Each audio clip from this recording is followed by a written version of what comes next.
to discuss some of the contemporary security challenges as well as the situation on the ground in what some say will be a hot summer and not just temperature-wise in the Kashmir Valley is the General Officer Commanding of the 15 Corps, the man in charge of the entire valley, General Satish Dua. General Dua, let me start by asking you what always is a concern in this season, the summer season when the snows melt, which is infiltration. Now we know, those of us who've been coming here for years, that there is a pattern. The ice melts, infiltration resumes. But is there something you see this year that is different? How do you compare infiltration summer to summer, this year to last year? Like you said, rightly said, Bakar, it's a pattern every year after the snow melts. This year, the snowfall was comparatively lesser, and the infiltration attempts have started a little earlier than usual. We've had 16 terrorists eliminated while they were attempting infiltration. An equal number of bids have been foiled, and I will concede some would have gotten through. Sir, when you look at the figures, it seems as if more terrorists have actually been eliminated in the first 6 months than the entire last year. So I think it was 46 terrorists eliminated last year. So what does that suggest to you? Because it seems that the elimination, the number of militants you're eliminating is more successful, but it would also suggest that more are coming in or they're getting more active. That may not be a correct inference because all those who are coming in are foreign terrorists. And like you rightly said, there have been more number of terrorists eliminated in the hinterland this year so far, which is not even 6 months as yet. Yes. They are by and large local terrorists. The local component has been more. So it would not really be a correlation with higher infiltration. And also the fact that whatever infiltrations are taking place, they are still, bulk of them are restricted to North Kashmir and they have not been allowed to move down to the south. We'll come to the dimension of the local element in a moment, but talk a little bit about technology and how that is interfering with your battle against infiltration. One now reads report that infiltrating terrorists actually have an app called Calculator, that this helps them actually talk to their handlers in Pakistan without being detected on our systems. You have this entire sort of offline conversation that is able to take place between a terrorist and a handler. How do you deal with something like this? Well, technical enablers are available off the shelf and they are using, for example, GPSs instead of guides, using these better communication equipment like you brought out, using night vision enablers. But on the other hand, we also have better enablers. We have better sensors along the line of control, along the fence. We have better night vision equipment ourselves. So, well, that little technology enablers are enabling both sides, there is no doubt. And we have our own tactics in place to counter infiltration. So you spoke about how a greater number of terrorists eliminated does not correlate to an increase in infiltration. In fact, most of these men who have been eliminated are local militants. Now, this brings me to a question about whether we're looking at a new phase of militancy in the Kashmir Valley. In 2015, the Jammu and Kashmir police officially said that for the first time in 10 years, the number of local militants was greater than the number of foreign terrorists. How does this impact what you're battling with here? Because, is radicalization on the increase? Well, it's a fact that radicalization and recruitment saw a spurt in the last couple of years. In 2014 and 2015, there was a rise in recruitment. This year, 2016, in the first half of the year, the figure is less than 20, which is an encouraging sign. However, what is also new here is dovetailing of agitational dynamics like protests and pelting of stones along with the terrorist operations. So during an actual encounter, let's say, or an operation, because I've seen some of these images, you will see people pelting stones at the cordon. They're trying to break the cordon.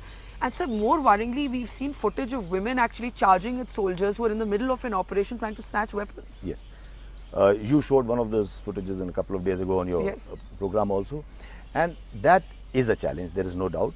Because nowadays they started pelting stones not only at the cordon, they have also started pelting stones right inside at the operational teams which are engaged in a firefight with the terrorists who's holed up in a house, let's say, for example.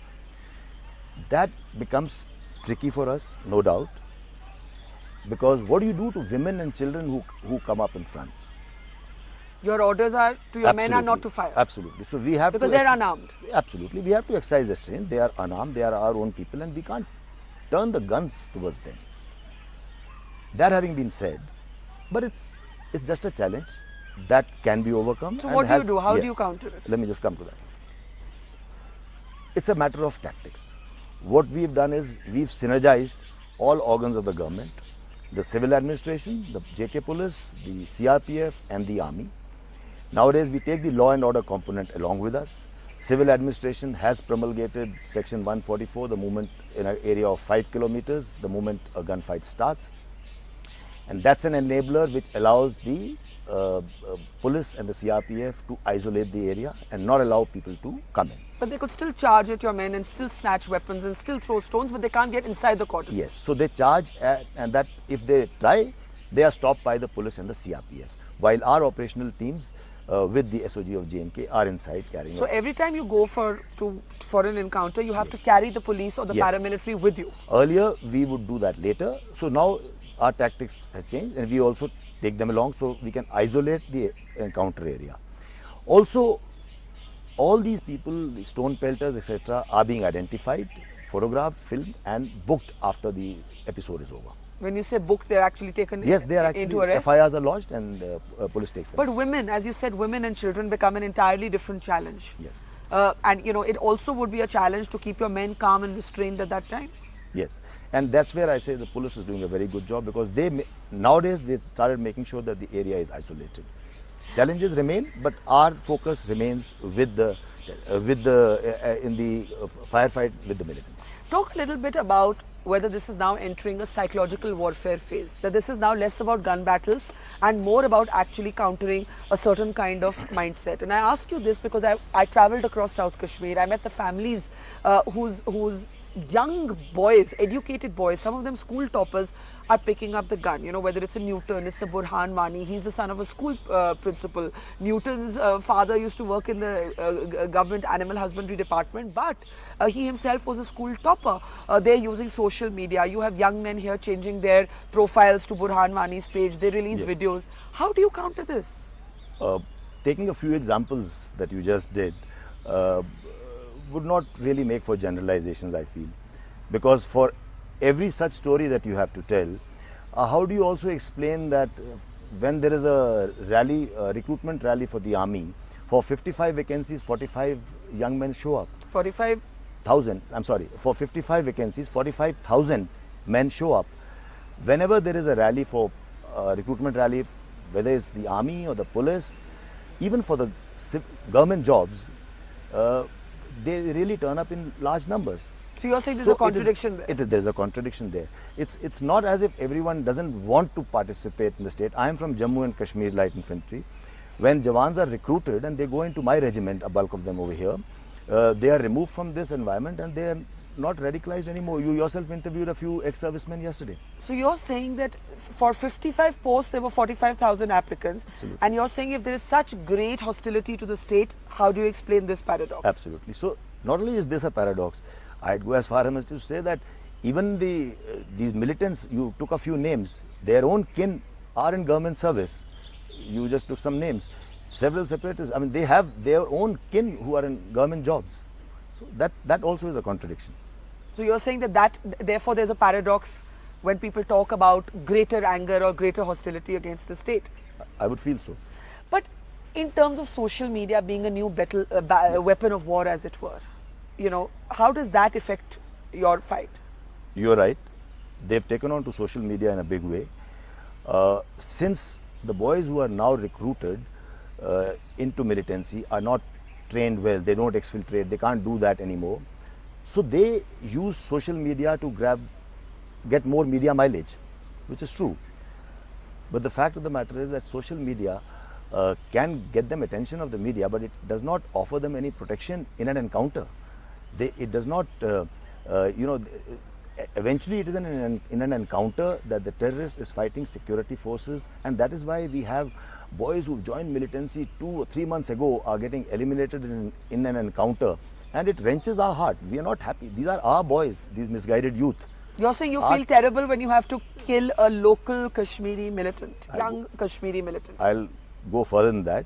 In every encounter that local terrorists are there, we first try and get them to surrender. We send the village elders inside, we make announcements. It's only that when he opens fire, we actually take the first hit. We try to get them to surrender. When they don't and they open fire, then we are forced to retaliate. So that's a fact. In fact, some of them who've been apprehended later and they are happy to be overboard. So perhaps there is merit in getting some of our own children back to join the mainstream. And you would say that they are more poorly trained compared to previous hardened militants or terrorists that you've had to deal with? Absolutely. Yes. Because they're not crossing the border Absolutely. anymore. Yes. And you would prefer them to surrender, and if they were to surrender, would there be space for them to join in the mainstream, or would they be, because for example, I asked the father of one of these militants that would you help him to surrender, and he said no. He said A, he's chosen his own path, and B, what would he do after that? So you're saying you would actually be on board with bringing them back into the mainstream in some way? There are already provisions in place with the government. There is a policy, unless he has some very grave charges against him. There is a policy of rehabilitation which is in place. Sir, in the end, I must ask you, there is a raging controversy around Sainik colonies, and I travelled, as you know, into North Kashmir, met ex-servicemen who are very agitated. They say, we are also Kashmiri, what is wrong if we get a Sainik colony? There's already more than one in Jammu. And they also, there was an ex-servicemen's rally where they brought this up with you as well. How does the army view this issue of Sainik colonies and the debate around it? Quite frankly, this is a matter for the state government to really decide. Army as such has nothing to really do with this. Sir, one aspect of it did concern you directly. As you mentioned, you're from the Jammu and Kashmir Light Infantry. That's right. We actually saw residential quarters that were being built on defence land for the Jackli also being brought into this debate, the opposition bringing it up in the assembly. So on that, if you could bring in what the army sees. That's a classic case of connecting two wrong dots. Yes, number of dwelling units are coming up very close to the Jackli center. But those are on army land, meant for army soldiers who are posted on a tenure in the valley, and not at all for any ex-serviceman. Well, General Zua, pleasure talking to you. It is among the toughest, posts, I think, in the country, given the volatility of the situation, having to balance peace in a conflict zone without compromising on national security interests. Pleasure talking to you, sir. Thank you.